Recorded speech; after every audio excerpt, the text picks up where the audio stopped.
first full month was at 19K, and then August I hit 43K. I have a career, a full-time job. I have a family and a kid, so this is very much a part-time thing for me. And so far my experience with Inner Circle has been super positive. It's a really fun group. It's helped my business tremendously. And where do you see that unfolding in the next 6 months to a year? And my revenue was being around 40, 50, 60,000. So hopefully to push past that. Hello everyone, welcome back to another video. Today is a special one. We've got Naomi with us. She is a member of my Inner Circle and we're just going to talk through her experience. So Naomi, thank you so much for joining and would love to just hear your experience so far working with my Inner Circle.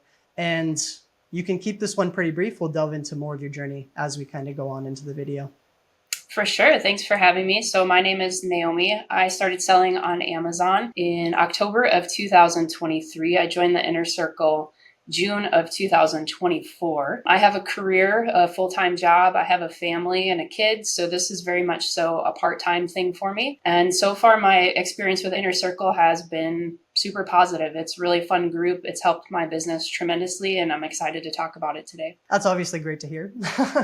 It'd be terrible to hear the opposite, but I know, we talk pretty frequently. And so I know that most of your experience has been positive and you've seen some good growth in the business. So that's awesome. Could you just share for us where you were back in June of 2024 and then kind of as you progressed through 2024 and now into 2025, obviously you're still an active member in the group. How has your business kind of evolved from when you started within the group to where you are now? Yeah, so when I started, my revenue on Amazon was between 10 and 20,000 a month. And part of my business is a buy and hold model, primarily Legos. And so while that part of my business was marinating, while prices were appreciating, I was trying to get into OA, RA, wholesale, you name it, just to generate some more capital to either put back into the Lego or do something else in my life. I was, about 10K to 20K a month and trying to figure out what do I want to do with this? Do I want to do RA, get in my car and drive around? Do I want to do OA or wholesale? And so join the group. I think it was about the last week of June.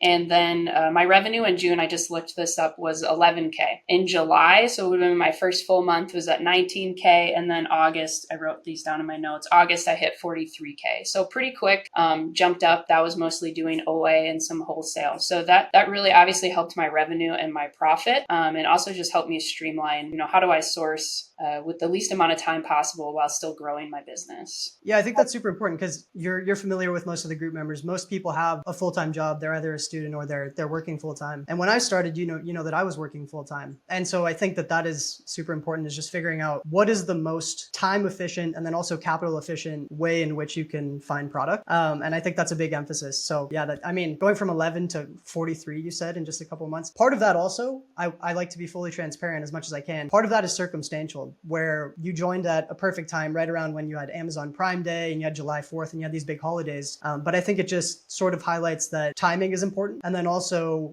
being very attentive and very aggressive with anytime you get access to new information, actually going and grabbing that information, kind of letting it marinate and digest that information, then implementing it into your business is super important. And so that's super cool. What challenges did you have initially that kind of kept you at the 11K or, maybe in the 10 to 15K monthly sales range before you were able to make that bigger jump into the 40s, 50s, and 60s? Yeah, biggest thing for me would have been how I was spending my time. So I'm someone, and this is totally personal, for me, it's very important to track how much time I spend on my business and really anything else in life. Like I said, I have a full-time job and I have a family, and I'm also someone who just sets really strict boundaries on, hey, this is work time, this is rest time, this is, time to enjoy life. And so I was just spending a lot of time doing nothing, if that makes sense. I was trying to source and I'd be able to get a few units of this product and then I'd spend hours sourcing a few units of another product. And maybe I was a little bit just all over the place of how do I make this more efficient? And so that was one of my biggest challenges, was just, what do I focus on? And so joining the Inner Circle helped just because of your experience in wholesale and then, big OA, especially around Q4, was how can I get the most out of my business business with the least amount of time, which sounds really gimmicky, but it's really something that's important to me. How do you optimize? How do you streamline? Right? I think that's everybody's goal, long term. But I'm not at the point that I have a VA or anything. It's just me, and so trying to figure out, how to source better, get some wholesale deals going, and just be able to buy more with less time. Yeah, I think that's super important to highlight is you can be successful if you pour 16 hours a day into this business, but then you don't do anything else. And I think most of the reason, or one big reason that a lot of people get into Amazon or into online business generally, is the freedom that's associated with it. So time, location, and financial. And if you pour 16 hours into the business, you wouldn't have time to work your full-time job. You wouldn't have any time for your family or friends or anything like that. And so yeah, it just seems like there was sort of a process change, and that you highlight that, some of my experience helped with that. I think that, in my experience working with, because I've purchased other programs, I buy information all the time, just the way in which you see different successful business owners operate, you can just kind of take the best aspects of their business that you want to implement into yours, test how they work. And so it seems like there was just a process change, and the process change was mainly around sourcing, is my guess. Yeah, that sounds right. I think around sourcing and just better cash flow, like better use of my money and understanding, how to leverage certain opportunities, but also mitigating risk, right? You mentioned it, a lot of the members in the group do have full-time jobs. I think most of us, a good portion of us have kids, probably a mortgage. So the risk tolerance is different for someone like me versus someone who's 20 and lives with their parents and can take a bigger risk. And so just being able to have confidence to buy more in a shorter amount of time, but also, you talk about it a lot on your social media of the great regate of Amazon. Hey, what's the backup plan if something goes wrong, right? Those are things that are really important to me. And I know other members of the group because, just from personal life and maybe it's age, maybe it's circumstances, the risk tolerance is different. But that doesn't necessarily exclude people like me from benefiting from the group, because that's a big conversation for everybody. So that, I think those two things combined was a big change for my business. Yeah, absolutely. It's funny you say 20 living with your parents. That's exactly how I started. So working full time, I was living at home, and I worked maybe a 6 or 7 minute commute from my house, where I grew up. And so it was sort of the perfect situation to launch a business. But then now that I've moved out, I'm living in LA, I pay all my own bills, and it's a relatively expensive place to live. That risk mitigation aspect, and then again, the regating situation. For those that don't know, there was basically this situation where people got restricted on brands and products that they were previously able to sell. And so I got impacted pretty severely. And so that informed sort of my emphasis within the group to say, hey, things are not the same as they once were. You have to adapt. And there always now has to be a backup plan for the things that you buy, planning to sell on Amazon. What happens if your ability to sell those products goes away? And you just need to figure out sort of, okay, I need to take the next step. I need to find another platform. I need to find some other avenue to offload this, because I don't just want to be stuck with, for example, $20,000 of Lego products that I can't sell just sitting in my garage or something like that. So based on the results that you've achieved so far, you've been in the group for a year. Where do you see the business going in the next, let's say, 6 to 12 months? Obviously, we have Q4 coming up, so that should provide some pretty good opportunities, I think.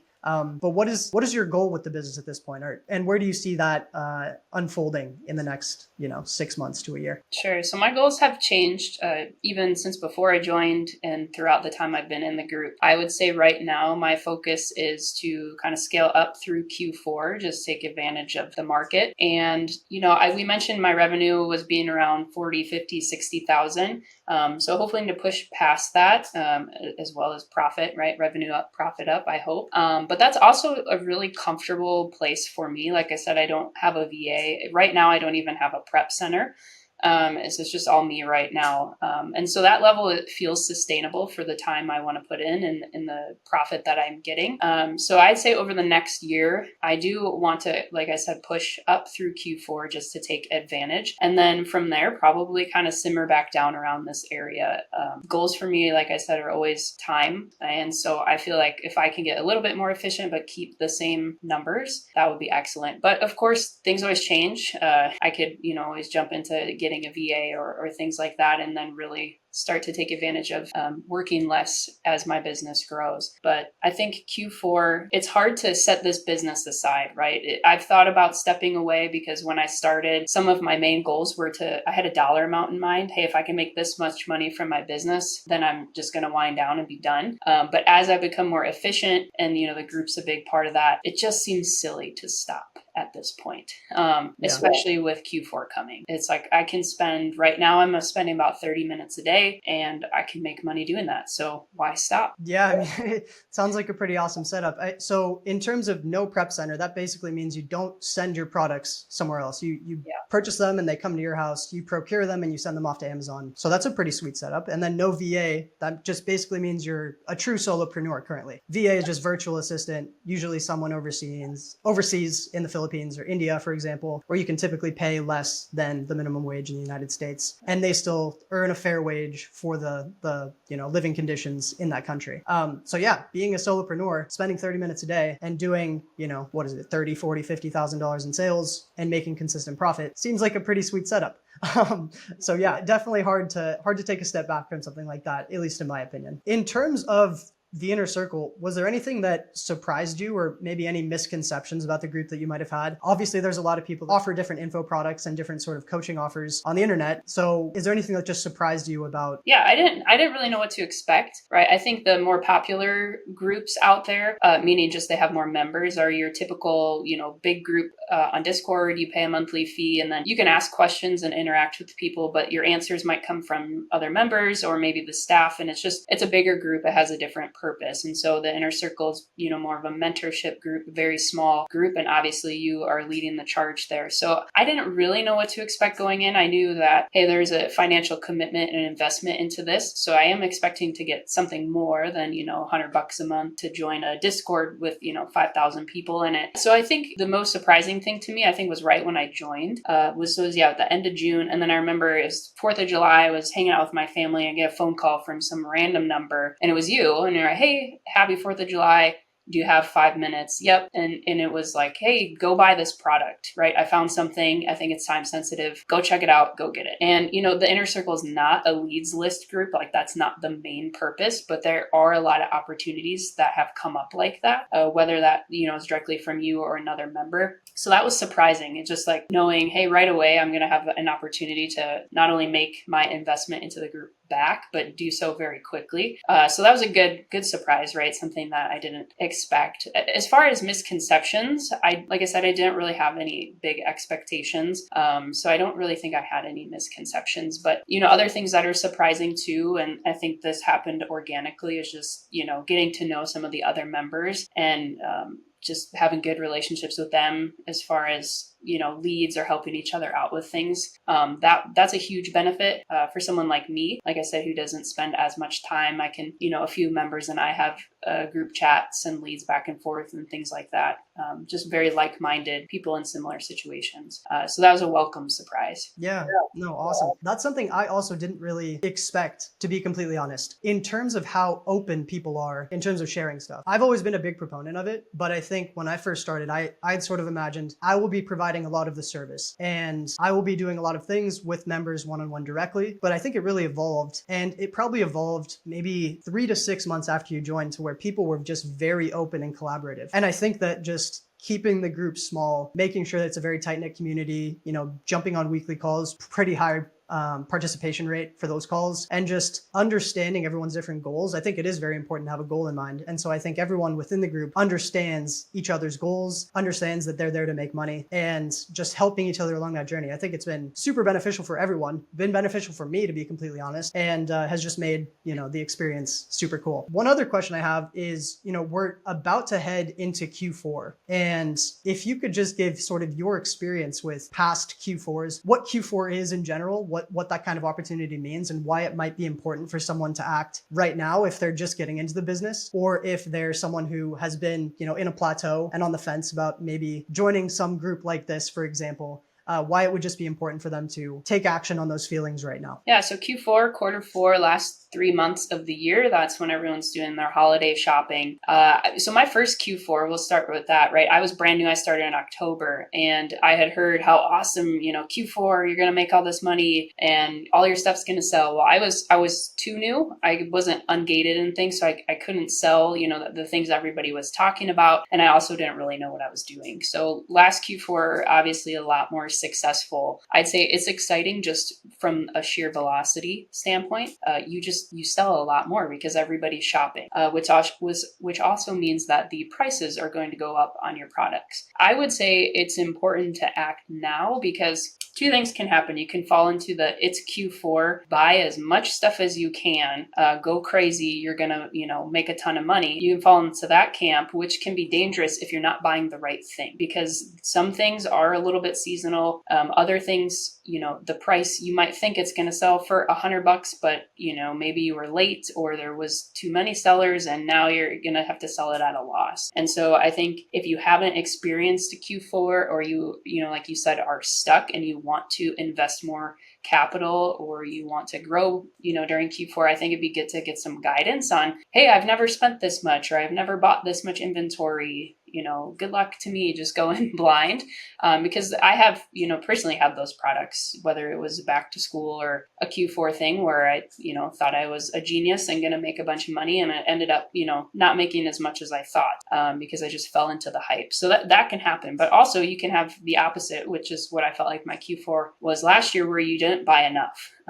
Because you have to balance those two, and sometimes you have to take a risk. And that's where we talk about, hey, if it doesn't work out over here, can I sell it elsewhere, have an outlet? And so, yeah, personally, I wish last year I bought more of certain things for sure. I did not. I ran out of inventory. You can see it in my revenue. I didn't make it all the way through November. And so, yeah, it's just a good time. I personally plan to deploy a lot of capital. I'm even sending things in for Q4 already. So it's a fun time of year, and it can be really rewarding with honestly not that much time input, like I said. So it'd be a good time to start taking action as soon as you can. It's almost September. That's crazy. Yeah, no, it's wild how time flies. I thinking back to my first Q4, I also started in October, but I think a year before you. So October 2022, way underbought everything. Didn't understand the volume. Go to 2023, way overbought everything. And so I think it was just last year in 2024 that I really hit my stride in terms of, okay, I bought the right stuff. I sold out at the right time. And, people within the group also helped me with that. And just my experience of having two previous instances of being involved in a Q4, seeing the type of volume, and then being able to forecast based on those historic numbers was just super helpful. One thing I want to go back to really quickly is just initially when you joined, it seems like your limiting factor. So the thing that was kind of holding you back from making the leap to sort of the next revenue number, the next big revenue number, was mostly just leads and the quality of the leads that you were finding. Now that you've scaled past where you were, and you've doubled or tripled your business, maybe even more, 4x, 5x your business, depending on the month. What do you think your limiting factor is right now? And I guess this will also help me. How can I help you get further in your business? Sure. Yeah. When I think about, from when I started and when I joined and where I am now, I think you have your fundamentals, right? Your ABCs. Can you read or keep a chart? Do you know how to do an FBA shipment? Do you know how to buy and set up a label printer, right? You have your very foundational things, the things that probably took you the longest the first time you did it. And now you look back and you're like, wow, that was embarrassing. It took me 18 hours to do an FBA shipment, right? Like you just learn, you do it more often. So fundamentals, right? I feel like personally I have those. I think a lot of people who are probably looking at the group already have that, unless you're super brand new. Then from there, it's understanding, the sourcing side. How many do I buy? Where can I get them from? How can I get them cheaper? Can I find a supplier? How can I make a moat around this product so that I can keep buying it and it's profitable for me, but it's not going to tank, meaning the price it's selling at, right, is not going to go down. So I think that is kind of like a more advanced. So I would say I feel confident there. But then I'd say there's two other things. And these are inputs on my behalf. They're like dials, like on a stereo. That's probably an outdated reference. But when you turn up, turn up the temperature, turn up the volume, right? These would be inputs. So spend and then time. So like I said, this is probably counterintuitive. I keep saying I don't want to spend time, but I don't have a prep center or a VA. the prep center thing is because I did get gated in a lot of things and had some things at my prep center, and that was just a nightmare. So probably get a prep center again soon. But the spend and the time, right? Those are things I control. So as I want to scale, I have to dial those up. We talked about 20-year-old living in, your mom's basement. An advantage that person has is probably unlimited time and a higher risk tolerance. An advantage I have is I'm not 20 years old. And so when I apply for a business credit card, I get much higher limits than most 20-year-olds would. So I have the capital, the ability to spend on my cards and pay them down, but I haven't been spending as much. And so for me, growth right now looks like just turning those two things up. And that's something I'm willing to do, again, with Q4 coming as well. And then just personal decisions of do I want a VA? Do I want a prep center? Because you do get to a point, even if you are working 16 hours a day, where it becomes more efficient to get those things. Some of the things that I buy the most are local to me, so prep center would not help with that. So there's a lot that goes into that. But I think for me to push through Q4 is going to be probably finding 3, 5, maybe 10 things I really want to buy, and then spending a lot more money than I have been is going to be the biggest thing. Yeah, absolutely. And also I think what's important is that after you get to a point where you're happy, you can artificially input limiting factors and just say, okay, I'm going to take profit every single month out of the business and just tie up a certain amount of capital. And again, that just goes back to risk mitigation. So you can sort of artificially add in limiting factors when you say, okay, I'm making $5,000 per month in profit. I'm making $10,000 a month per month in profit. And I can just take that money out, use it to fund my lifestyle, use it to, do other things, invest that money, do passion projects, whatever the case may be. And so it's not necessarily that you have to grow and grow and grow and grow and grow. I know that is what is sold to us, within the e-commerce world, within the online space. But once you hit a certain level that you're happy with in terms of both cash flow and then just where you're at with the business, you don't necessarily have to grow anymore. And I think that's sort of the beauty of it, is there's so many different ways in which you can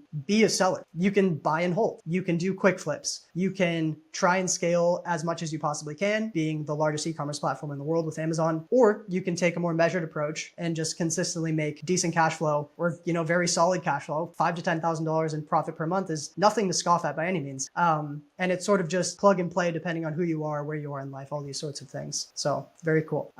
Last question for you is just any final thoughts, anything you want to add about your journey or anything like that? Yeah, I would say so far, my experience, like I had said at the beginning, has been really awesome in the group. And I would say, for someone who might be considering joining, which is why they'd probably be watching this, I would say, give it a shot. Or I think quite a few of the members are pretty vocal on social media of who's out there. I know I would be willing to chat with you if you have questions. It's a good group. I will say that if the inner circle ceased to exist because you won the Mega Millions or something, Nikki, and you just left, I would still chat with the members, the rest of us who would still be selling or not. We talk about a lot of other things in there. And so the group, like you said, has grown to just be more of a community. And whether or not, that's me getting on a call with you and digging into my Seller Central and, hey, I got a problem here. What do you think about this? Like, you can get that one-on-one thing, but you can also just have a good group of sellers who are super focused and can help each other out.